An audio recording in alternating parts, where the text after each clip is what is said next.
तो आज हम आप सभी के लिए लेकर आए हैं फोर्स का एक फास्ट रिवीजन लेकर आए हैं। मीन्स आपकी जो नीट जेई के अंदर या फिर ऐसा समझें कि जब से आपने फोर्स स्टार्ट किया है, जो भी स्टार्ट से फोर्स पढ़ रहा है 7th 8th 9th 10th 11th 12th class में या फिर जो कंपटीशन की तैयारी कर रहा है, उन सबके लिए एक फोर्स का फास्ट रिवीजन लेकर आए। उसमें फोर्स को हम आपको 10 to 15 मिनट्स में पूरा रिवाइज करवा देंगे और उसके अंदर आपको कंप्लीट जो भी कॉन्सेप्ट है वो रिवाइज करवा देंगे। ओनली कॉन्सेप्ट देखने वाले हैं आज के इस वीडियो के अंदर। तो अगर आपको ये स्लो लगे तो आप इंटू 2 की स्पीड में भी कर सकते हो। तो करते हैं lecture start. My name is Manoj Jagir and this is a pure सा प्यारा सा चैनल स्टूडेंट वाला। तो करते हैं। सबसे इम्पोर्टेंट, सभी अपने नोट्स एंड पेन पेंसिल साथ में लेकर बैठेंगे। अपने हाथ से ये शॉर्ट नोट्स आपको बनाने, जो फास्ट रिवीजन के अंदर मैं आपको शॉर्ट नोट्स देने वाला हूँ, तो आप सभी अपने हाथ से इनको बनाओगे। चलो करते हैं स्टार्ट। ठीक, एक बार के लिए सभी अपने डिस्ट्रैक्शन को बंद कर दो। ठीक, आज हम स्टार्ट करते हैं। फर्स्ट हम लिखेंगे फोर्स के बारे में। ठीक है, अब फोर्स है बेटा वो क्या होता है? पुल इन पुश। जब आप कोई भी ऑब्जेक्ट को पुल करते हो या पुश करते हो तो आप उसको क्या नाम देते हैं? फोर्स नाम देते हैं। तो पुल इन पुश आपके पास क्या कहलाता है बेटा? फोर्स कहलाता है। सेकेंड, अगर इसकी डेफिनेशन हम देखें तो वो क्या आ जाएगी बेटा? आप जब कोई बॉडी की स्टेट में चेंज करते हो, जैसे कि आपको मैं बोलूँ कि बाइसिकल को पुश करो, पुश करने पर आप पहले वो क्या थे? रेस्ट में थे। पुश करने पर वो किस में आ गया? मोशन में आ गया। मीन्स आपने उसकी स्टेट चेंज किया है। आपको मैं ये बोलता हूँ कि आपके पास कांच का जार है या फिर कोई भी वेसल, आपको मैं देता हूँ बाई मिस्टेक आपके हाथ से वो क्या हो गया? नीचे गिर गया। तो नीचे गिरने से उसकी क्या हो गया? शेप एंड साइज चेंज हो गया, बिल्कुल ब्रेक हो गया। तो वहाँ पर बेटा क्या हुआ? जैसे नीचे गिरा तो उसके ऊपर फोर्स अप्लाई हुआ है। तो ये सभी जब आप स्टेट भी क्या कर सकते हो? चेंज कर सकते हो। इसकी हेल्प से आप क्या कर सकते हो? स्टेट चेंज करते हो फोर्स की हेल्प से।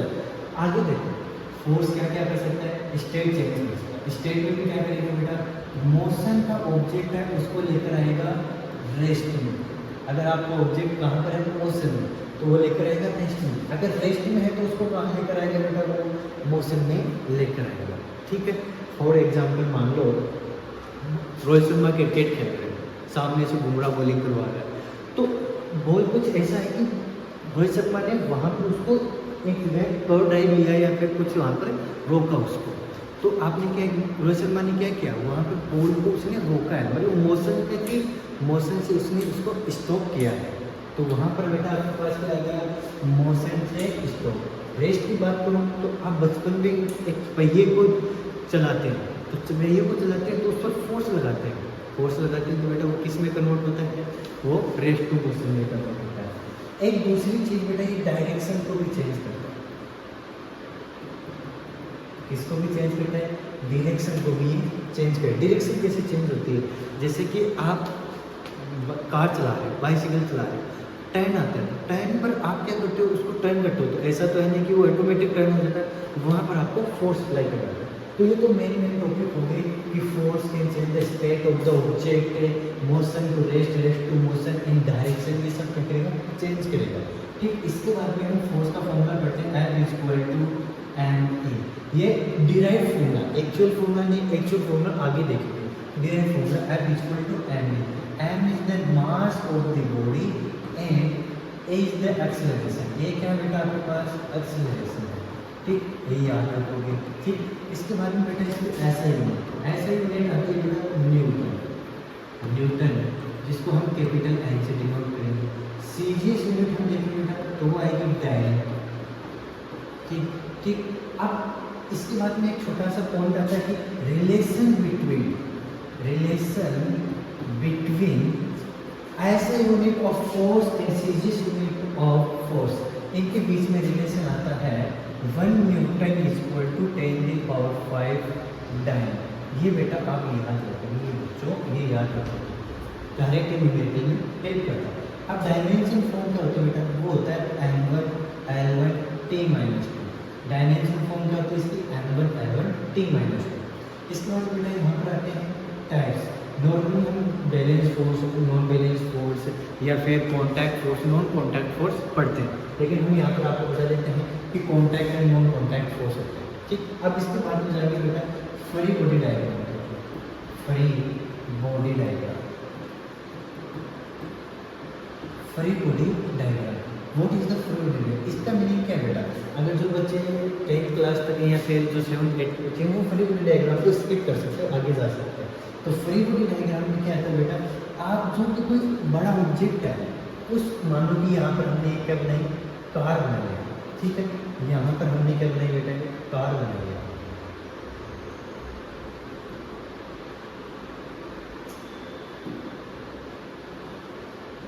ठीक, आपने ये जो कार बनाई बेटा, अब इस कार के ऊपर मान लो आपने क्या लगाया है, एफ फोर्स लगा रहे हो, इस पर क्या लगा रहे हो, एफ फोर्स अप्लाई किया, ठीक है। इसके जो व्हील्स है यहाँ पर आपके पास फ्रिक्शन फोर्स स्मॉल आ रहा है और ये आगे की तरफ एक्सीलरेटेड मोशन कर रहा है। अब इस कार को आप जब न्यूमेरिकल सोल्व करोगे तो वहाँ पर कार थोड़ा बनाओगे, तो इसके लिए बेटा इसको सबसे पहले हम क्या करेंगे, एक पॉइंट कंसिडर करेंगे। क्या कंसिडर करेंगे, एक पॉइंट कंसिडर करेंगे। All force are measured from the ground. First क्या था आपके पास, इसको एक पॉइंट ऑब्जेक्ट में आपको कंसीडर करना है। सेकंड क्या करना है, ग्राउंड लेवल से all force are measured from the ground level, ground level से इसको मेजर करेंगे। तो फिर इसके अंदर ये सारे फोर्स, ये आगे एक्सीलरेटेड मोशन, यहाँ पर applied force, friction force backward direction में आ गया, नीचे की तरफ बेटा लगेगा mg फोर्स और अपर डायरेक्शन में बेटा लगेगा नॉर्मल फोर्स।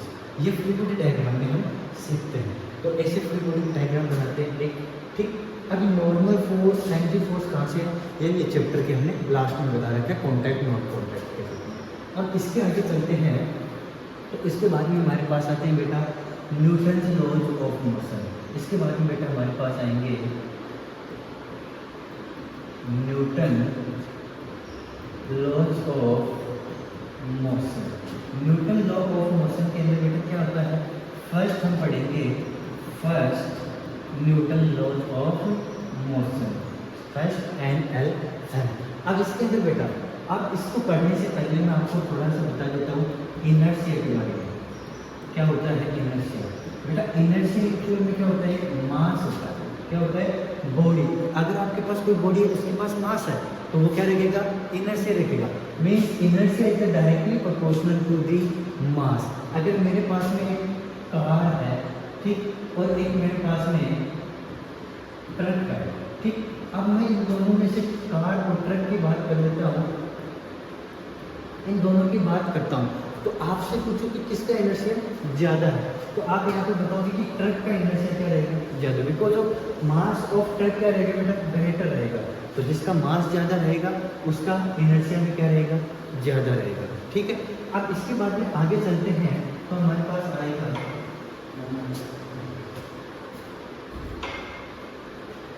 ट्रक, ठीक। अब यहाँ से समझ गए, तो इसके बाद में इनर्शिया एक्चुअली होता क्या है, इनर्शिया बेटा होता है कि resist to change in the state of the object. जो भी आपके पास में ऑब्जेक्ट हैं उनके स्टेट में resist to change in the state of object या बॉडी। जो भी आपके पास में बॉडी है या ऑब्जेक्ट है उसकी जो भी आप चेंजमेंट कर रहे हो स्टेट में, उसको क्या करेगा, रजिस्ट करेगा, अपोज करेगा। Means it is a tendency of the object. ये क्या बेटा, टेंडेंसी है एक तरह से आपके पास में, tendency of the change in the state की टेंडेंसी। ये भी टेंडेंसी बेटा ये 3 टाइप्स में देखेंगे। फर्स्ट तो देखेंगे इनर्शिया ऑफ रेस्ट, सेकंड देखेंगे इनर्शिया ऑफ मोशन, थर्ड देखेंगे inertia of direction. Inertia of rest means अगर आप कोई भी मान लो कि हॉर्स राइडिंग कर रहे हो, हॉर्स राइडिंग करोगे तो आप स्टार्ट में क्या हो, रेस्ट में हो। जैसे ही हॉर्स मोशन में आता है तो आपका बॉडी क्या रहना चाहता है बेटा, स्टेबल रहना चाहता है, लेकिन आपका जो लोअर पार्ट है वो हॉर्स के कॉन्टैक्ट में, तो उसके साथ में कहाँ जाएगा, मोशन में। तो अपर पार्ट आप पीछे जाता है, वो क्यों रीजन जाता है, रेस्ट ऑफ इनर्शिया। मोशन की बात करें, आप बस में मोशन कर रहे हो या फिर बस से आपको नीचे उतरना है, तो कुछ क्या करते हैं, होशियारी मारने के लिए, अपने मतलब कि कर्ज को दिखाने के लिए वो क्या करते हैं, चलती बस से वो नीचे उतर जाते हैं। अब लेकिन उन्होंने जब ये क्लास में टॉपिक चल रहा था वो एब्सेंट रहे, तो उन्होंने क्या किया, अपने कर्ज के सामने होशियारी लगाने के लिए चलती बस से नीचे तो उतर गए। लेकिन जैसे वो नीचे उतरे तो वो तुरंत स्टेबल हो गए, तुरंत स्टेबल हुए तो वो नीचे गिर गए, उनके हाथ पैर छिल गए, कर्ज के सामने उनकी मिट्टी हो गई। तो आपको ऐसा नहीं करना। इसका रीज़न क्या हुआ, अब जैसे वो नीचे आया, बॉडी क्या थी, मोशन में थी, बॉडी कहाँ की पड़ती है आपकी, मोशन में थी। लेकिन आप जैसे नीचे उतरना चाहते हो तो बॉडी तुरंत रेस्ट में कर दिया और बॉडी रहना चाहती है मोशन में। तो आप उस बस की डायरेक्शन में थोड़ा थोड़ा आगे चलते रहिए, भागते रहिए, तब जाकर आपकी बॉडी धीरे धीरे रेस्ट में आना कन्वर्ट होगी। तो आप भी अगर कर्स्ट को इम्प्रेस करना चाहते हो तो ऐसी होशियारी नहीं करनी है, धीरे धीरे अपने बॉडी को रेस्ट में लाना है। सब कुछ धीरे धीरे होता है बेटा। इसके मतलब डायरेक्शन वही बात है, मान लो कि आप अपने कर्ज के साथ में कहीं गए हो घूमने के लिए, घूम गए हुए हैं, आपने कर्ज को इम्प्रेस करने के लिए अगेन आपने सीट बेल्ट नहीं लगा रखा और आपसे जो जलन करता है वो क्या कर रहा है, टर्न पर फास्टली टर्न ले रहा है। तो वो जैसे टर्न लेगा तो आप क्या करोगे, उस ट्रेन के अपोजिट डायरेक्शन में आपका क्या आएगा, मोशन जाएगा। जैसे वो टर्न यहाँ पे लेगा तो आप क्या करोगे, डायरेक्ट क्या करोगे, आपका हेड है वो उसके मिरर पर, ग्लास पर क्या लगेगा, जिससे वो अगेन आपका इंप्रेशन क्या हो जाएगा, डाउन। तो ये सब क्या बेटा ध्यान रखेंगे, ये इनर्शिया से ही निकल के आते हैं। तो ये फर्स्ट लॉ था हमारा। अब बेटा सेकंड के ऊपर आते हैं। तो सेकंड हमारे पास आता है बेटा, सॉरी इनर्शिया कंप्लीट हो गया। अब फर्स्ट एक्चुअली में क्या काम है, फर्स्ट बेटा क्या कहता है, if your body in rest then it remain in rest if you can't apply any external force. आपने कोई भी एक्सटर्नल फोर्स नहीं दिया है, कोई भी एक्सटर्नल फोर्स नहीं दिया, मीन्स आपका एक्सटर्नल फोर्स क्या है, जीरो। तो आपकी बॉडी का स्टेटमेंट कोई भी चेंज नहीं होगा, rest to rest, motion to motion, और एक सेम डायरेक्शन तो सेम डायरेक्शन। अब इसको मेथड में कितनी प्रूव करके देखें। इतना नहीं बेटा, ऐसा भी बोल सकते हैं कुछ बच्चे, इक्विलिब्रियम। क्या बोल सकते हैं हम, equilibrium. First laws of motion में बॉडी किस में रहेगा, इक्विलिब्रियम में रहेगा। किसमें रहेगा बेटा, इक्विलिब्रियम में रहेगा। इक्विलिब्रियम मीन्स ये होता है net force on the body is zero. ठीक है, अब यहाँ पर आता है, मैंने क्या बोला, बॉडी रेस्ट में तो रेस्ट रहेगा, बॉडी मोशन है तो मोशन में रहेगा। मीन्स इनिशियल और फाइनल वेलोसिटी ऑलवेज क्या रहेगी, सेम रहेगा, मीन्स कांस्टेंट। इनिशियल और final velocity always be constant. आप एक्सेलरेशन का फॉर्मूला जानते हो, change in the velocity with respect to time. तो एक्सेलरेशन क्या आ गया बेटा, जीरो। फोर्स का फॉर्मूला क्या होता है, एम ए। तो एफ इक्वल टू क्या आ जाएगा, एम इंटू जीरो। तो नेट फोर्स क्या आ गया बेटा बच्चे, जीरो। नेट फोर्स क्या आ गया, जीरो। यही हमने बोला था, बॉडी पर नेट फोर्स क्या रहेगा, जीरो रहेगा। तो बॉडी अपनी स्टेट में चेंजमेंट का क्या करेगा, अपोज करेगा। यही बात हमने न्यूटन फर्स्ट लॉ में लिखा। अगर आपने एक्सटर्नल फोर्स अप्लाई कर दिया तो वो चेंजमेंट कर सकता है, नहीं किया तो नहीं करेगा। ठीक, ये Newton first law of motion का। अब सेकेंड लॉ ऑफ मोशन पर जाने से पहले हम आपको मोमेंटम के बारे में भी थोड़ा सा बता देते हैं। मोमेंटम एक्चुअली में होता क्या है, मोमेंटम होता है मास एंड वेलोसिटी का dot product of mass and velocity of body. जो कोई बॉडी है उसका, अब इसको थोड़ा सा रफली आपको समझाता हूँ।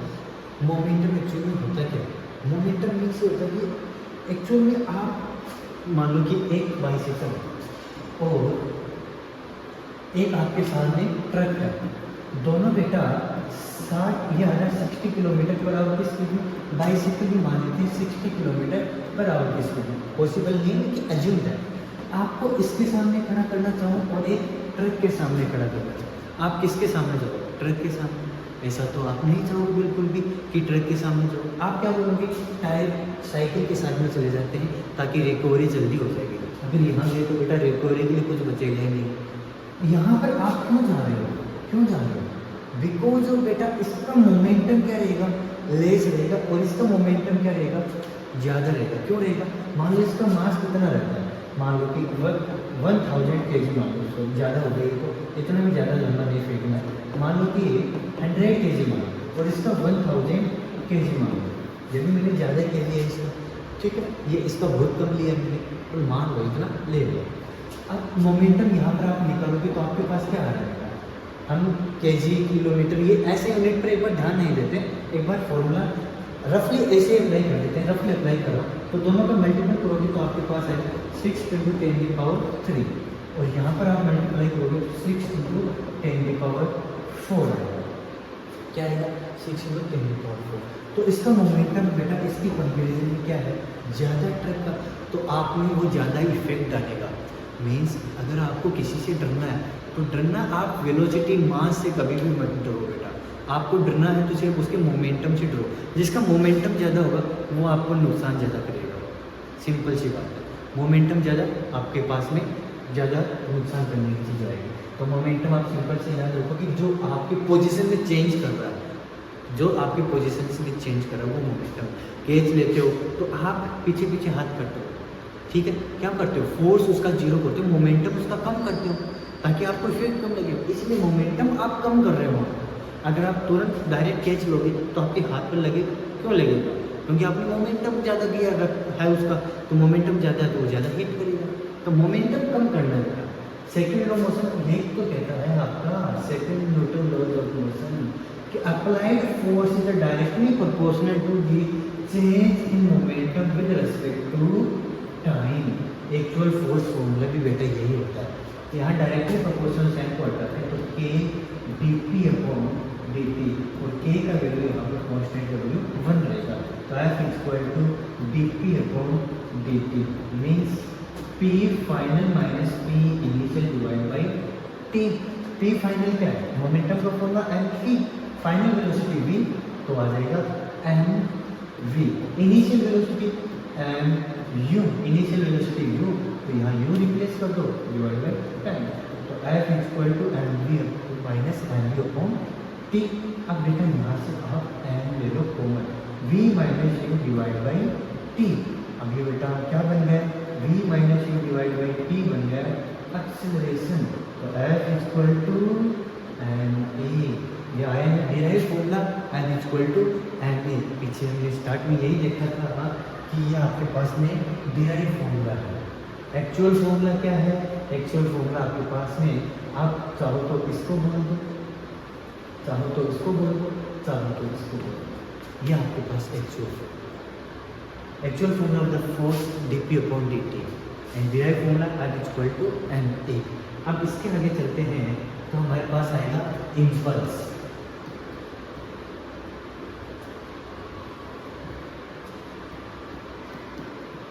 इम्पल्स के बारे में देखते हैं। इम्पल्स क्या होता है? इम्पल्स आप ये मान लो कि आप जब किसी बॉडी पर फोर्स अप्लाई करते हो और वो किसी टाइम के लिए अप्लाई करते हो, वही आपके पास क्या होता है? इम्पल्स होता है। तो फोर्स और जितने टाइम के लिए आपने फोर्स अप्लाई किया वो टाइम, ठीक। तो टाइम कौन सा वो ध्यान रखना।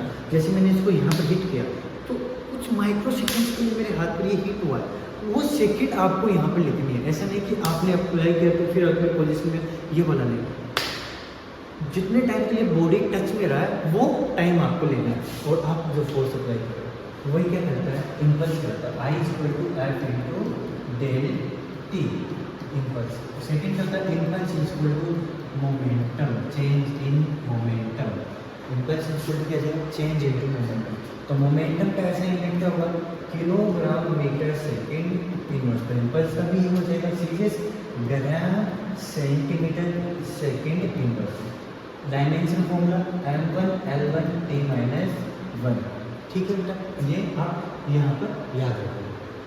अब इसके बाद में चलते हैं बेटा। अभी तक हमने फोर्स पढ़ा, फोर्स की बेटा कैसा क्वांटिटी है? Vector quantity. हमने क्या पढ़ा? इम्पल्स पढ़ा, वो भी बेटा कैसी क्वांटिटी है? Vector quantity. आपने मोमेंटम पढ़ा, मोमेंटम भी बेटा कैसी क्वांटिटी है? वेक्टर क्वांटिटी है। ये सभी आज अभी जो पढ़ रहे हैं वो वेक्टर क्वांटिटी है। अब थर्ड लॉ पे जाते हैं, Newton third law of motion, ठीक। अब उसके ऊपर हम डिस्कस करते हैं। तो वहाँ पर क्या होता है बेटा? सिंपल है।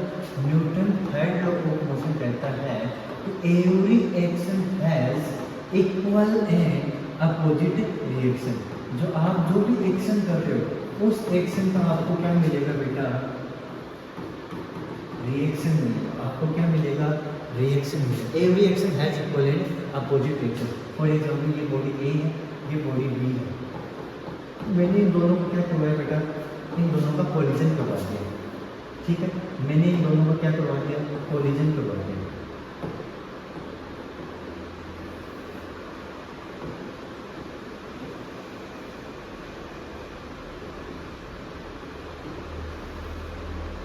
मैंने इन दोनों को क्या करवाया, कोलिजन करवा दिया बेटा। अब जैसे मैं कोलिजन करवा रहा हूँ तो ए ने क्या किया बेटा, बी पर फोर्स लगाया और बी ने क्या किया है, ए पर फोर्स अप्लाई किया है। तो ए ने जो बी पर फोर्स लगाया उसको बोलेंगे force on A, sorry B ने ए पर जो फोर्स लगाया, व्हाइट वाले को करने देखते हैं। बी ने जो ए पर फोर्स लगाया उसको बोलेंगे force on A due to B is equal to, क्या बोला, action is equal to reaction negative of force on B due to A. ही ध्यान रखिए, जो भी आप एक्शन कर रहे हो उसका ऑलवेज आपको अपोजिट रिएक्शन मिलेगा। रिएक्शन ये नहीं है कि बेटा कि आपको किसी ने चांटा लगाया और आपने तुरंत उसके दूसरे गाल पर चांटा लगा दिया कि मैंने भी एक्शन का रिएक्शन कर दिया। वो एक्शन रिएक्शन नहीं है, इसमें बॉडी क्या रहनी चाहिए, टच में रहनी चाहिए। आपने उसके थिक्स पर जो हाथ टच किया तो उस टच के दौरान आपने उस पर एक्शन किया तो उसके थिक ने आपको चिक ने आपने क्या किया, रिएक्शन दिया। आपने क्या किया, यहाँ पर एक्शन किया तो उसके चिप ने क्या किया, रिएक्शन किया। गालों ने क्या किया, रिएक्शन किया। वो एक्शन रिएक्शन आपको इसने लिया, आपने उसके गाल पे दिया, वो एक्शन रिएक्शन नहीं है। ठीक है, आपने उसकी आंखों में देखा, उसने आपकी आंखों में देखा, वो एवरी रिएक्शन एक्शन रिएक्शन की बात नहीं। टच में भी होना चाहिए, बॉडी क्या भी रहना चाहिए बेटा, एक दूसरे के टच में भी रहना चाहिए। आप दूर बैठे बैठे इशारे कर रहे हो, वो एक्शन रिएक्शन में नहीं आएगा। कहीं आपका दोस्त बोल रहा है देख वो तेरी तरफ देख, ऐसा वो एक्शन तो आपने भी उसके एक्शन में आके बोल दिया मैंने भी रिएक्शन दिया, ऐसा वाला नहीं। आपको टच में रहकर जो एक्शन रिएक्शन देते हो, बॉडी टच में है तब एक्शन रिएक्शन, ये ध्यान रखोगे। बहुत से बच्चे ये गलती करते हैं, टच में रहना इंपॉर्टेंट है इसके अंदर। ठीक है, तभी आपको एक्शन रिएक्शन मिलेगा।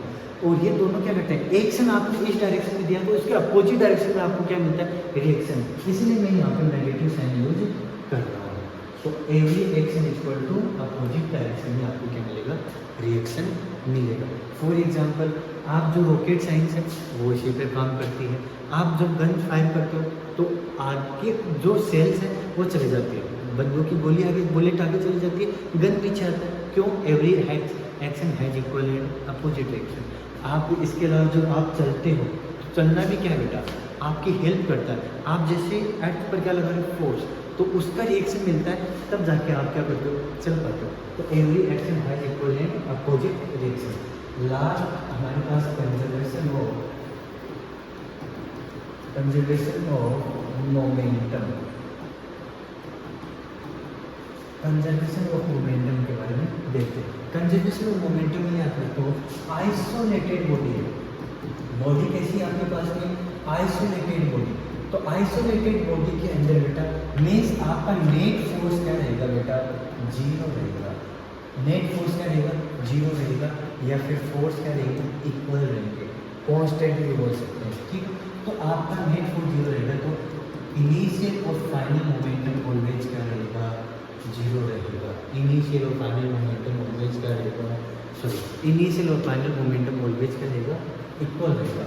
जब आप क्या करते हो, आइसोलेटेड बॉडी लेते हो तो इनिशियल और फाइनल मोमेंटम आपके पास ऑलवेज क्या आएगा बेटा, इक्वल आएगा। ठीक है, ये तो हमारे फोर्स के बारे में बात होगी। अब इसके बाद में आता है बेटा फ्रिक्शन। तो फ्रिक्शन बेटा क्या करता है, फ्रिक्शन करता है रिलेटिव मोशन को अपोज करता है, opposes the relative motion. Relative motion को क्या करेगा, ये अपोज करता है। मीन्स जो आपकी मोशन है उसके अपोजिट डायरेक्शन में लगेगा।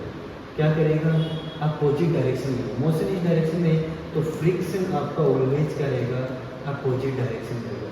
इसके बेटा टू टाइप्स रहते हैं, स्टैटिक फ्रिक्शन एंड एक कहता है काइनेमेटिक या काइनेटिक फ्रिक्शन। एक आएगा आपके पास में काइनेटिक फ्रिक्शन। स्टैटिक फ्रिक्शन इन सब में सबसे ग्रेटर रहता है और सबसे लेस रहता है काइनेटिक। काइनेटिक में भी टू टाइप्स रहते हैं, एक आपके पास स्लाइडिंग फ्रिक्शन, एक आपके पास आता है बेटा रोलिंग फ्रिक्शन। तो सबसे ज़्यादा रहेगा बेटा स्टैटिक फ्रिक्शन एफ, उसके बाद में बेटा रहेगा स्लाइडिंग फ्रिक्शन, उसको भी एस के लिख देता हूँ, उसको काइनेटिक्स है इसलिए के लिख देता हूँ। और सब उसके बाद में बेटा क्या आएगा, रोलिंग आएगा। मीन्स अगर बॉडी को रोल करा रहे हैं तो फ्रिक्शन सबसे कम लगेगा, स्लाइड कर रहे हो तो फिर होगा। स्टैटिक मीन्स आपकी बॉडी मोशन में आया नहीं है तब तक आपका फ्रिक्शन सबसे ज़्यादा रहेगा। एक लिमिट के बाद में आपके पास में क्या आएगा, एक लिमिट के बाद में बॉडी मोशन करेगा, वो लिमिटिंग फोर्स क्या आपके पास में म्यू एस इंटू नॉर्मल। यहाँ पर बहुत से एम जी लिखवा देते हैं लेकिन नॉर्मल करेक्ट फॉर्मूला है आपका। तो limiting force M mu S into N. Mu S क्या है बेटा, म्यू एस मतलब coefficient of friction, coefficient of friction, mu S coefficient of friction रहता है, ऑलवेज कांस्टेंट रहता है, कोई यूनिट वगैरह नहीं आती है। आई होप आपको समझ में आया होगा। ठीक है, ज़्यादा हमने इसको डीपली नहीं है, इसके अंदर आपको रफली बताया है ताकि आप फास्ट रिविजन कर सको। मैं ये एज्यूम करके चला था कि आपको ये पहले से पढ़ा हुआ है, अगर आपको डिटेल में चाहिए तो वो भी आपका अपलोडेड है। ओके, पढ़ते रहो, ऑल द वेरी बेस्ट।